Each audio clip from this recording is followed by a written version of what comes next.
If you have topics you would like to have us discuss on the Aging Well podcast, please click on the links in the episode description to send us a text or record your message or comments. We'd love to hear from you and how we can help you age well. If you benefit from the Aging Well podcast and would like to support the content financially, please click on the Support the Show link or support our affiliates and advertisers.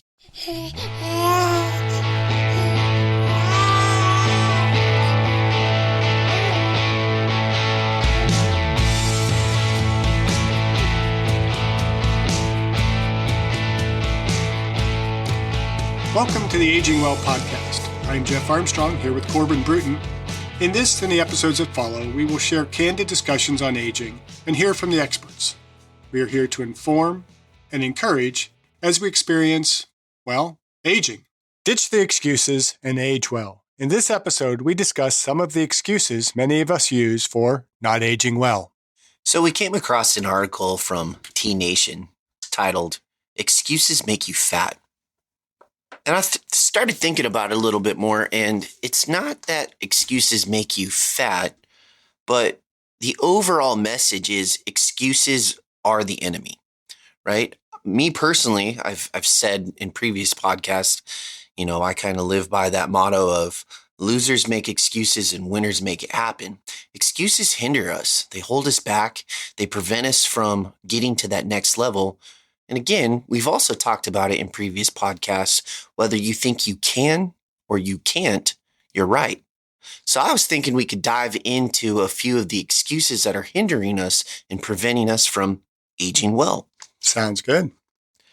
So let's come up with a few excuses. So the first one that we hear all the time is, I don't have time. Yeah, that's probably everybody's go-to excuse for why they don't exercise, why they don't stick to a diet, why they can't do whatever they say they can't do. And, I have a phrase, can't, never done nothing.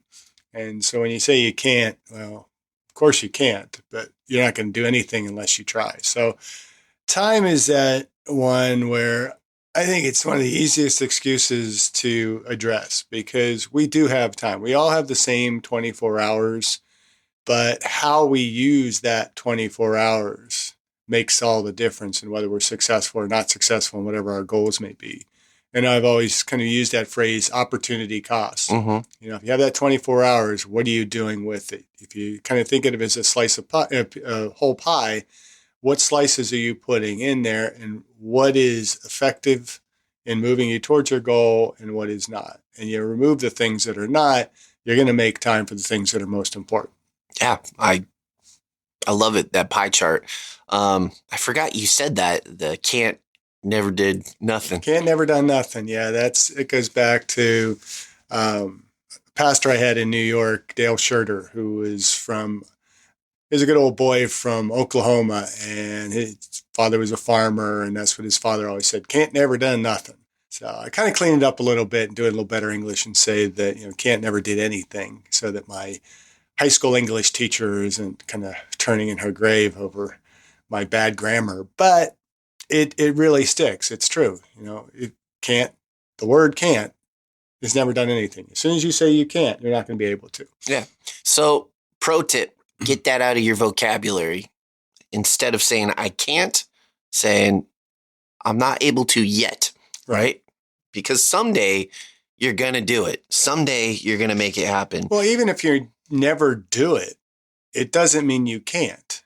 I mean, I can say, I can't climb Mount Everest. And the likelihood of me doing that in my lifetime, especially as I near 60 and really can't afford to just take that time out of my year and train for it and go and do it. But that doesn't mean I can't do it. It just means it's not a priority and I am not putting the energy into doing that. I could run a mile or a marathon. Can I not run a 4-minute mile? I bet if I trained, I might be able to do it, at the right level of training. So can't, never did anything. Can't, never did anything. But what about time? I don't have the time. It's not, maybe it's a lack of time, never did anything. Well, time, they say that time is money, right? And we both We spend time and we spend money, but we have to spend it properly. And a lot of people, they'll look at their finances and they'll sit down and they'll come up with a budget and they're saying, what am I spending my money on? What can I cut back on? And then how can I save accordingly? People can do the exact same thing with time. What am I wasting my time on? What is filling the gaps where it's not being as efficient as properly? What can I remove in order to get the most amount of my time? Just like we do with our budget. What can I do to get the most out of my money? Yes, I worked. One of my first jobs after my master's degree was working both in sales and in the fitness side of the fitness industry. And I had a couple colleagues. One was kind of the sales manager. His general phrase was, "Money talks, bullshit walks." Woo. And one of the other salesmen could sell anybody. Greg was just incredible at selling people. And he was very good at breaking down that time excuse. People that would say, I don't have time to exercise. And he would just go through, okay, how much time are you spending doing this? How much time are you spending doing that? How much time are you doing spending that? And eventually you start to see that, yeah, these are the critical things that I cannot alter in my time, but I am wasting a lot of time that I can go to the gym. We preach about having a bedtime and getting an adequate amount of sleep. I've often said what Arnold Schwarzenegger says: if you're sleeping more than 6 hours, sleep faster, right? So that's 6 to 8 hours sleep. Plot that out. Okay, you got to sleep. You got to do that. Plan that out in your day. You have to work. And so how many hours do you have in work? Sometimes you can't affect your commute. I have an hour commute each way. So that takes a big chunk out of my opportunity to work out. You have to eat, so you have to do meal times, your meal prep times. There's certainly time you need to spend with family and do those types of things. But do we need to spend as much time on Facebook as we spend, or social media, or watching videos on YouTube? How many hours do some of our listeners waste watching, cute cat videos on YouTube or Instagram Or TikTok. or TikTok? Yeah. I don't even waste time on TikTok. Yes. Or just watching TV, or playing video games. And even those of us that are older and we're attempting to age well, we still spend time on our phone doing stupid, wasteful stuff. And you can't carve out 30 minutes a day or even 15 minutes here and there to do some exercise. It doesn't have to be 3 hours at the gym. It's just, how much time can you devote to exercise? How much time are you willing to devote to exercise? And then just plan accordingly. Do what is going to be most effective in that available time. I mean, I have about 45 minutes to maybe an hour to work out in the early mornings if I can get my butt up out of bed early enough. And then again, that's my potential excuse, is that I'm just too tired. I can't get up, because I have that window that if I'm not done before 6 o'clock and up and showered, then I mess up everybody else's schedule going forward. And so I got to get up and do it. I discussed my epigenetics test with True Diagnostic co-founder Hannah Wendt in episode 162. Epigenetic testing measures baseline and changes in your pace of aging, giving you the power to steer your anti-aging or health and wellness journey in the right direction. I learned that I am aging well. Click on the affiliate link in the episode description, use the promo code AGEWELL, and receive a 12% discount on your epigenetics test and monitor your pace of aging. Let's dive into excuse number 2, which hopefully none of our listeners use this excuse, which is, I am too old. Bullshit. Yeah. Never too old. Never too old. And I do. I really hate that excuse, because you aren't too old. And I always, with my students, I use an example of a gentleman when I was personal training back in Pittsburgh that came to me. This was quite a bit of time ago, and there was a tough study that had come out. It was a pretty novel study looking at resistance training in seniors in a nursing home. And they had shown that with this regular, and I think it was only like 3 days a week of resistance training, the participants had a significant decrease in their dependence on assisted devices, walkers and canes and things like that. And here was a gentleman who had never lifted weights in his life. Shows up his first day. He's got loafers on, dark socks, Bermuda shorts, and like a polo style shirt, walking with a cane, walked extremely slow. He had almost a Tim Conway kind of senior walk. And he had decided to gift himself with a personal trainer because he wanted to get rid of his cane at 84. Never lifted before in his life. And we started him lifting. I mean, we started slow. We really worked on kind of hip and mobility and those types of things. And I worked with him for maybe a few months. And by the end of that few months, he was walking, holding the cane, at the length of it, just kind of carrying it to have it in his hand, but he didn't really need it anymore. Mm-hmm.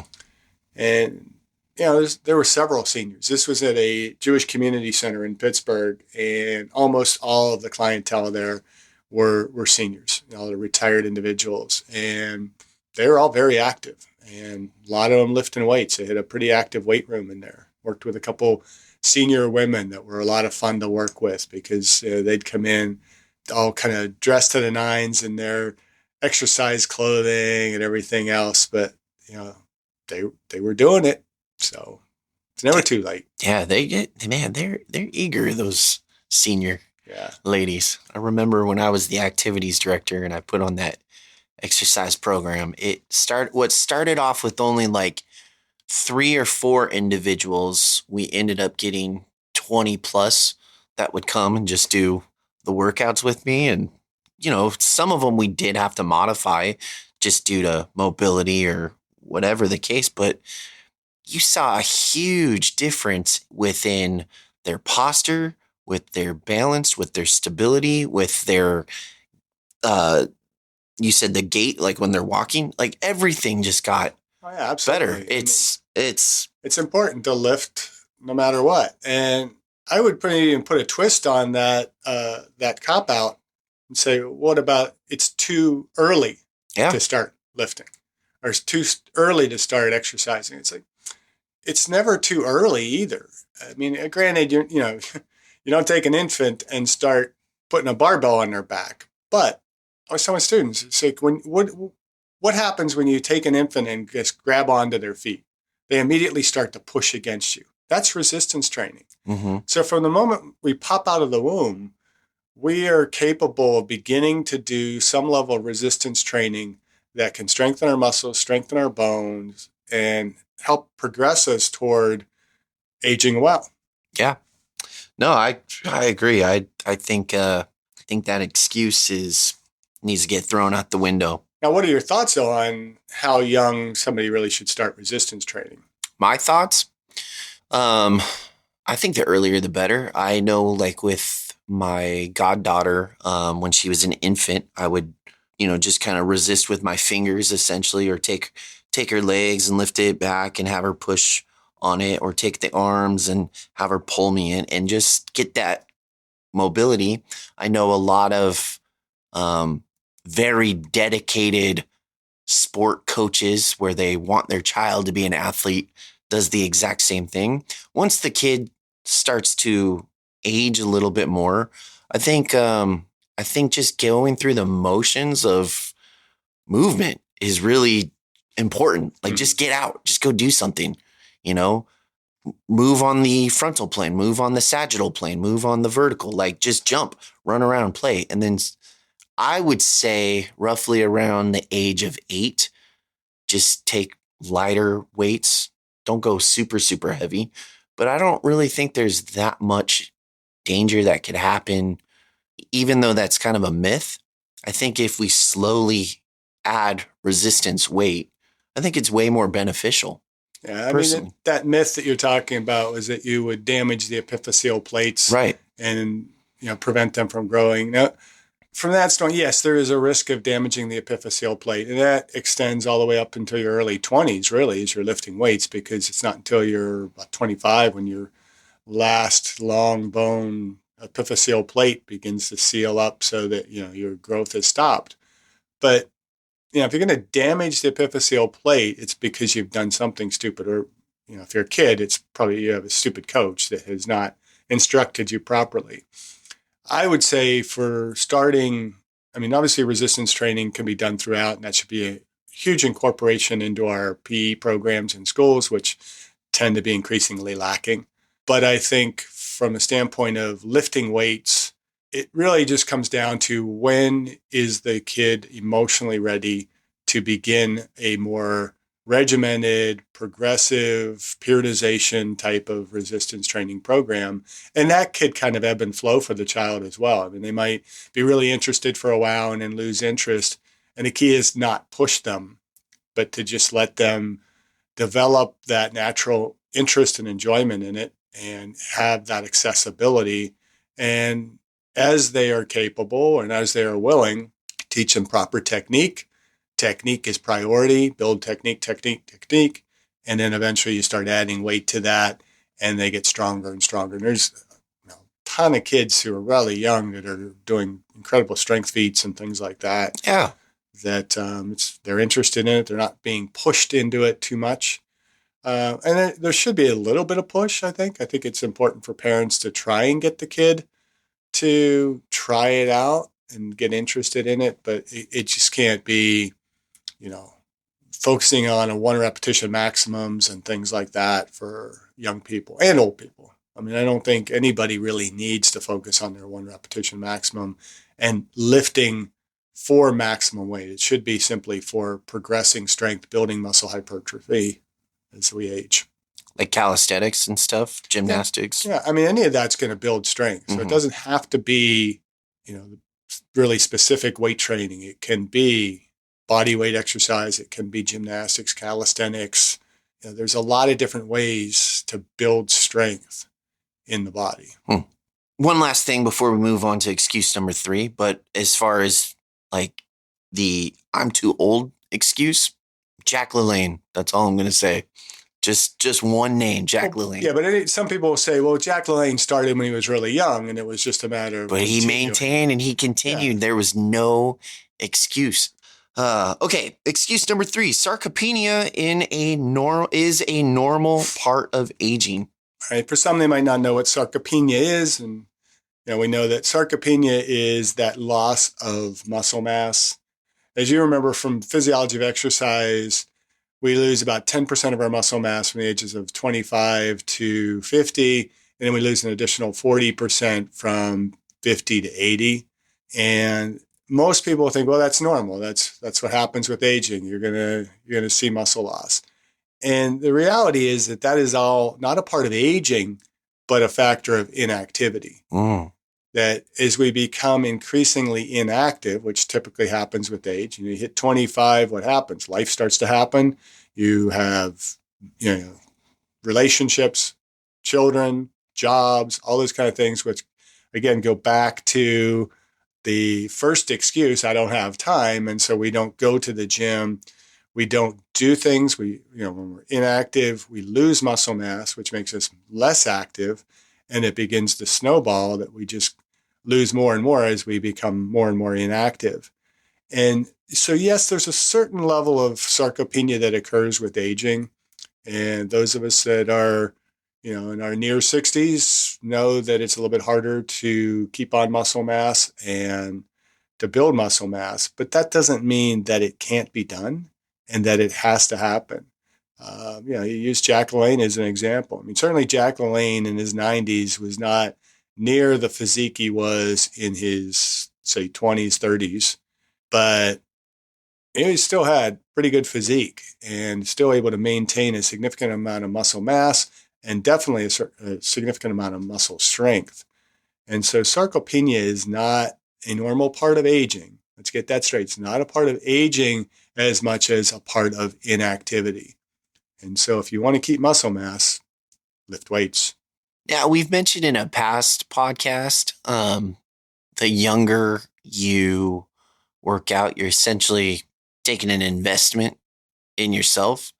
If someone were to lose that 10% or, as they continue to age and that sarcopenia does sit in due to inactivity, once they become active again, are they able to pull from that, muscle savings account that where they can just kind of rebuild it? Actually, there's some more science behind that now. You call it a kind of what do you call it, an account there, but it's actually would be referred to as muscle memory. A lot of times we think of muscle memory as being just simply neurological, that once you learn a motor activity, you can remember it pretty quickly. But what they're finding is that when we begin resistance training and building strength and muscle mass early on in life, we increase the number of myonuclei in the muscle. And those myonuclei are what are communicating with the cell. And the more myonuclei we have, the more hypertrophy that we can see. And when we start younger, we have a greater capacity to increase those number of myonuclei, which gives us, again, a greater capacity to build muscle mass. But when we stop working out, we don't necessarily lose those myonuclei. And so when we come back to resistance training, we can actually regain that muscle much more quickly. So there is a certain element of importance in starting as early as possible. We could say, I'm too old. Well, I'm probably too old if I start late to become a bodybuilder or to significantly increase my physical capability. But that capability is still there. It's just not going to be as much as somebody who starts a little bit earlier. And so there is that aspect that, we can regain what we've lost, but it will be a little bit harder if we start later.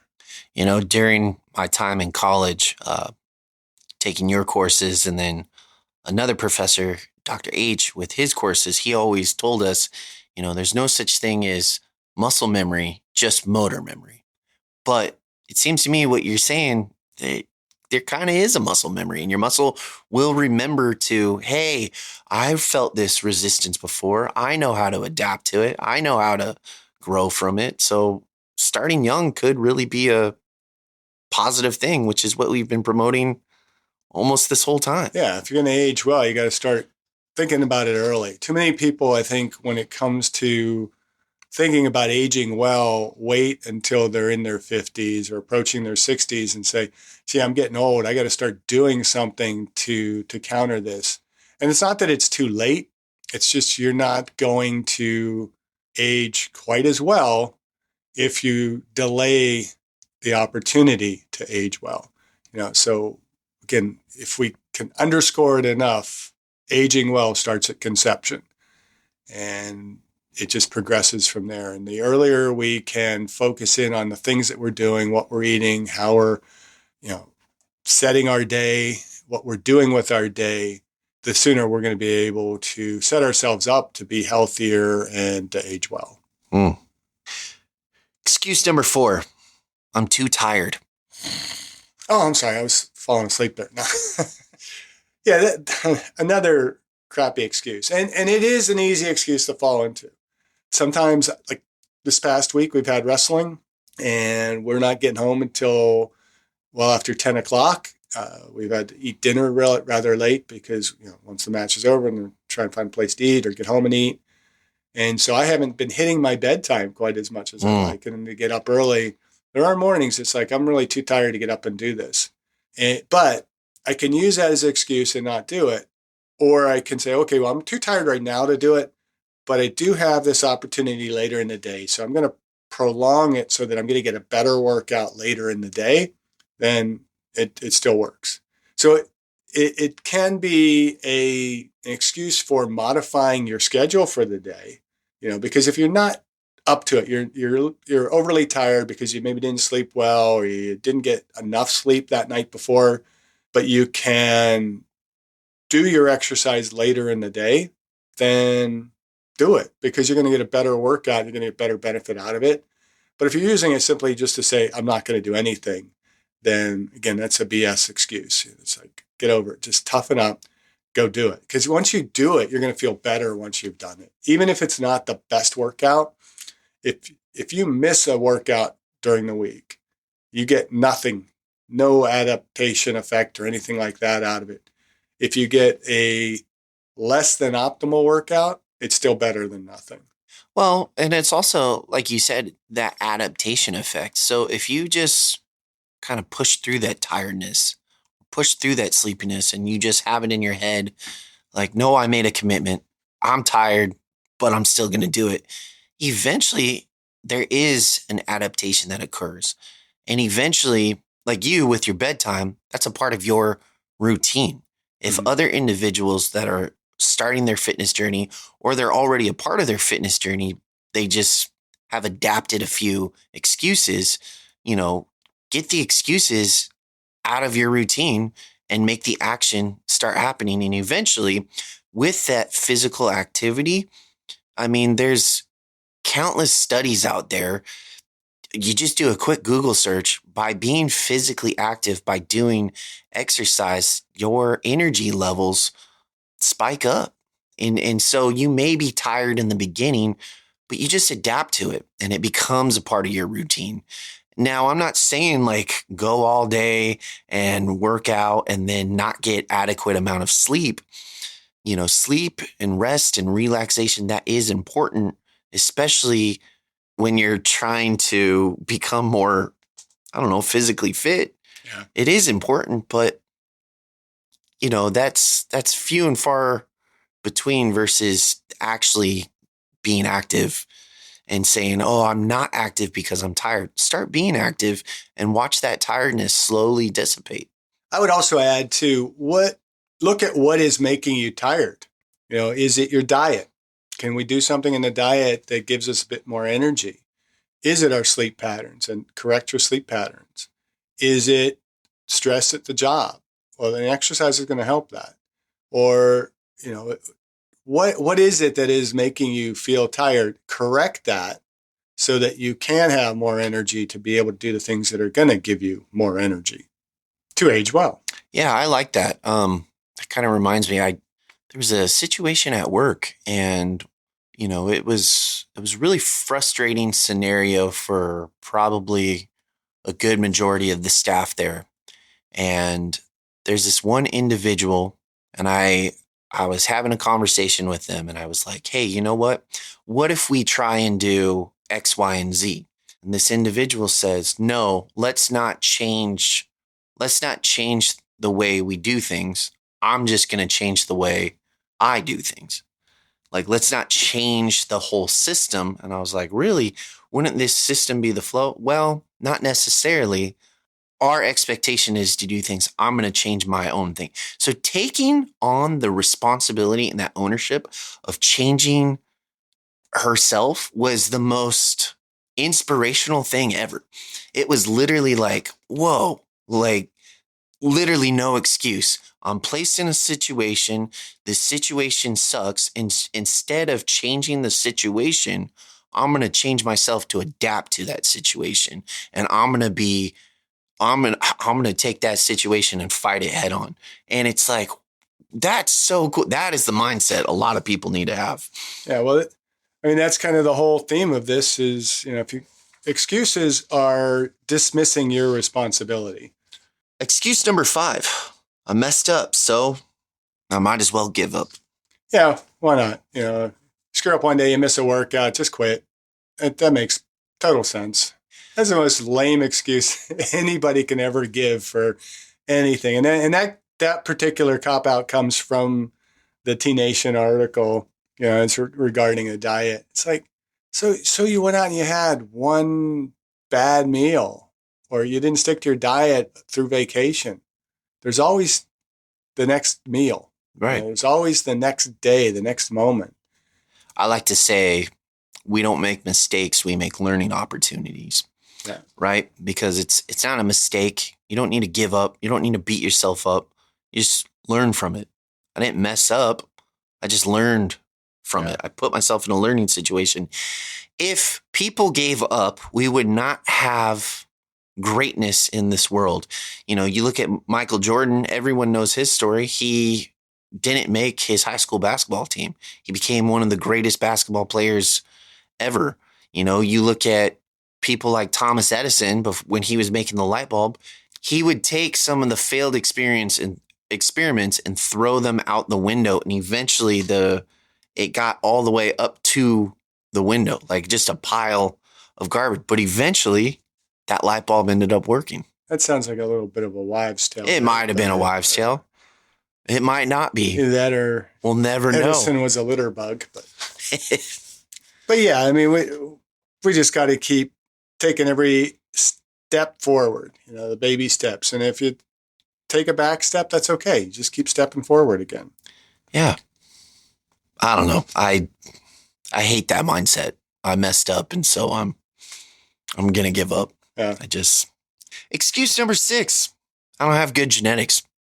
That's a horrible excuse too. I mean, I don't have good genetics. I could tell you that. I'm sorry, Dad, but I'm never going to have a great physique, but I can get stronger, and I'm probably in better shape at almost 60 than I was certainly at 50 or even younger to a certain extent. So you do the best with the genetics you have. You might remember, always use the quote from Per Olaf Astrand, if you want to be an elite athlete, choose your parents wisely.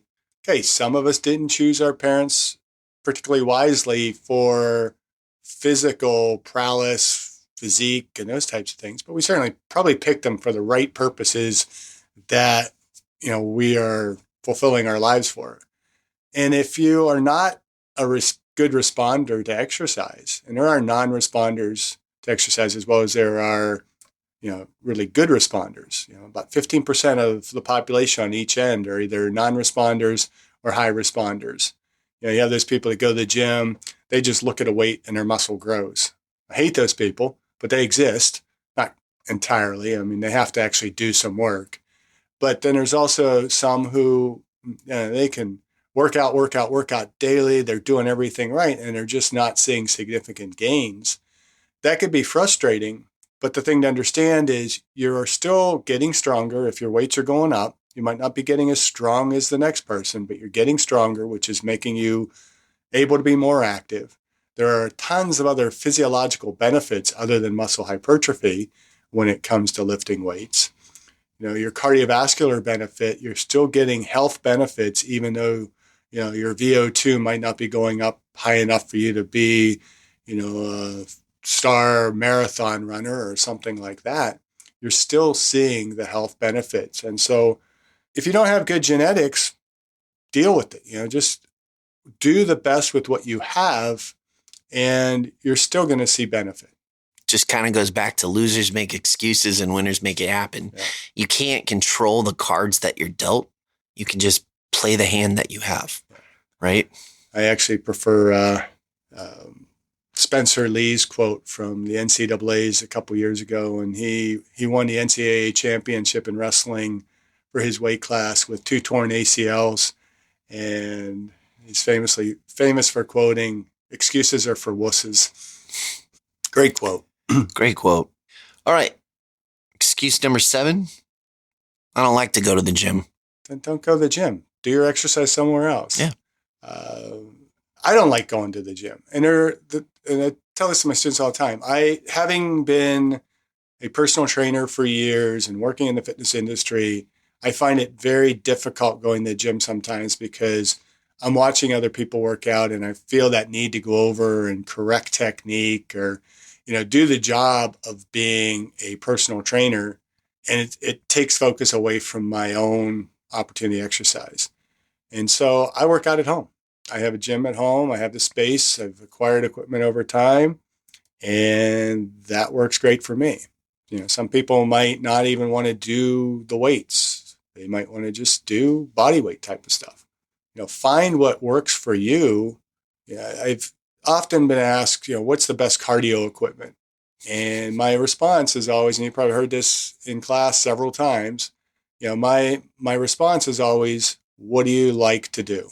Because what you like to do, you're going to do. And for you, it's going to be the best equipment for you. It's going to give you the best outcome. I could say, treadmill is the best, or stair stepper is the best, or the air assault bikes are great because you get the upper body and lower body going. But for many people, that same equipment is going to be sitting in their garage, their basement, their exercise room, acting as a drying rack or, just collecting dust in the room because they don't use it. But somebody else can go out and buy the crappiest piece of equipment, but they use it every day and they get in great shape doing it. So don't like going to the gym?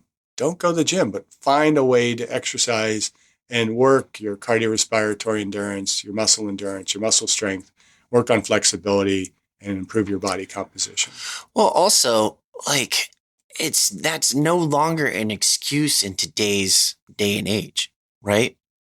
With the age of the internet, we have a unlimited amount of workout videos and everything that you can just project onto your television and do it right there in your home, in your living room.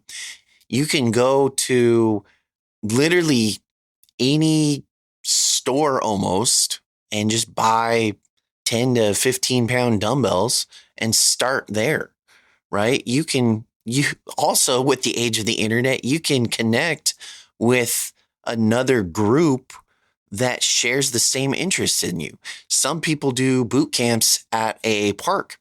They just set up cones and they just do their own little boot camp. Some people get together and they go hiking. Some people get together and, they have morning runs. Now, if you're not a runner, like I said, some people get together and they have like parking lot weightlifting. There's literally no excuse at this point in time to say, I don't like to go to the gym. You don't have to go to the gym. Yeah. The gym can come to you in this day and age. Like it's not an excuse. Now there are some that will say, I don't like, when they say I don't like going to the gym, they're saying I don't like lifting weights. Right. And for those people, I would say, you got to figure out how to like it, because it's not going to be to your health benefit not to do some level of resistance training. And so if you don't like barbell training and lifting weights, you don't like machines, can you do basic calisthenic type of movements? Yeah. And if you're really more focused on cardiorespiratory endurance, can you incorporate a little bit of high intensity interval training to where you're using resistance in that, more of the high intensity interval resistance training, as opposed to just your normal long, slow distance, which is going to be okay to a point for your cardiovascular health. But if you're not doing anything that is going to steadily improve your performance capability, you're going to eventually see a decline in your overall health and well-being. And so if you don't like the gym, find a way to do gym-like activity that's going to help to build strength and to maintain that muscle mass. Air squats, push-ups, find a monkey bar and just do pull-ups, right? I mean, it's ultimately you're still going to need to find a way to progress those. And that's one of the big challenges. I think, people say, oh, just do air squats. Well, how many air squats can you do a day that is going to be a benefit to you? Eventually, you're going to have to find a way to overload that. But find something to a means of overloading it that is not associated with the gym that you don't like going to. You have a kid, put them on your back from birth and, just follow, Milo of Crete and just, by the time they're a senior in high school and they're 220 pounds, you're squatting a pretty heavy weight. There you go. I don't know that most people would want to do that, but, it is a way of progressive overload. That's the key. It's following those basic principles of adaptation, which are progressive overload, specificity, recovery, and avoiding the principle of reversibility that you need to follow. How you follow those, as long as they're physiologically sound methods, you're going to get the right adaptation. And you're not going to build a 1,000-pound deadlift lifting at home using dumbbells. If that is a goal, then, and you hate going to the gym, you're kind of either you got to change your attitude about the gym or you got to change your goals. But, and I might even argue that if that is your cop out to say, I don't like going to the gym, then what can you do to change that attitude? Maybe you're going to the wrong type of gym. Maybe you've been going to these bodybuilding gyms where everybody is in great shape and building big weights and you're feeling insecure there, go to another gym. I mean, as much as I don't like some of the principles at places like Planet Fitness that don't really promote that progressive overload and heavy lifting and things like that, and they almost encourage people to remain, go to the gym, pay your membership, but remain rather sedentary and out of shape. Those are still places you can go and you're going to get some benefit out. You hopefully will eventually outgrow that gym. It's a gateway gym. Right. We Kinda need those gateway gyms. Kind of like Zumba's a gateway exercise. I guess. I would say it gets people moving, it gets them active, but eventually they're going to have to branch out to something a little bit more intense, like resistance training. Right. But, again, if you don't like the gym, find an environment that you do like, and you may eventually develop more of a positive attitude towards the gym. And look for the gym that you feel most comfortable in, whether it's your home gym or whether it is a local gym that just tends to cater to people more of your personality. There's plenty of places to go. We're not lacking in gyms in this country. And it would be nice if we were. If there was far more demand for gyms than there were gyms, then that's a very positive problem for the U.S. population. Far more demands for gyms than there were gyms. Yeah, meaning that rather than having a population that only about 23% meet the minimum physical activity guidelines. Oh, yeah. We have 100% of the population wanting to significantly exceed those guidelines. Gotcha. And they don't have quite the access. That, to me, is a very positive problem that can be easily resolved. Maybe not easily resolved, but can be resolved. So in conclusion, I would say stop making excuses. Get rid of the word can't. Instead of saying I can't do something, say I haven't mastered that yet, but I'm working on it, right? It's just simply, I haven't done that yet, but I'm going to. Instead of saying I can't, change it into a positive, I can do this. Soon, I will be doing this. Stop using the excuse of time. If you don't have time, figure out why you're wasting time. What are the areas that you can fill in order to be physically active? And then stop listening to the myths that are out there. I'm too old. Sarcopenia is a real thing.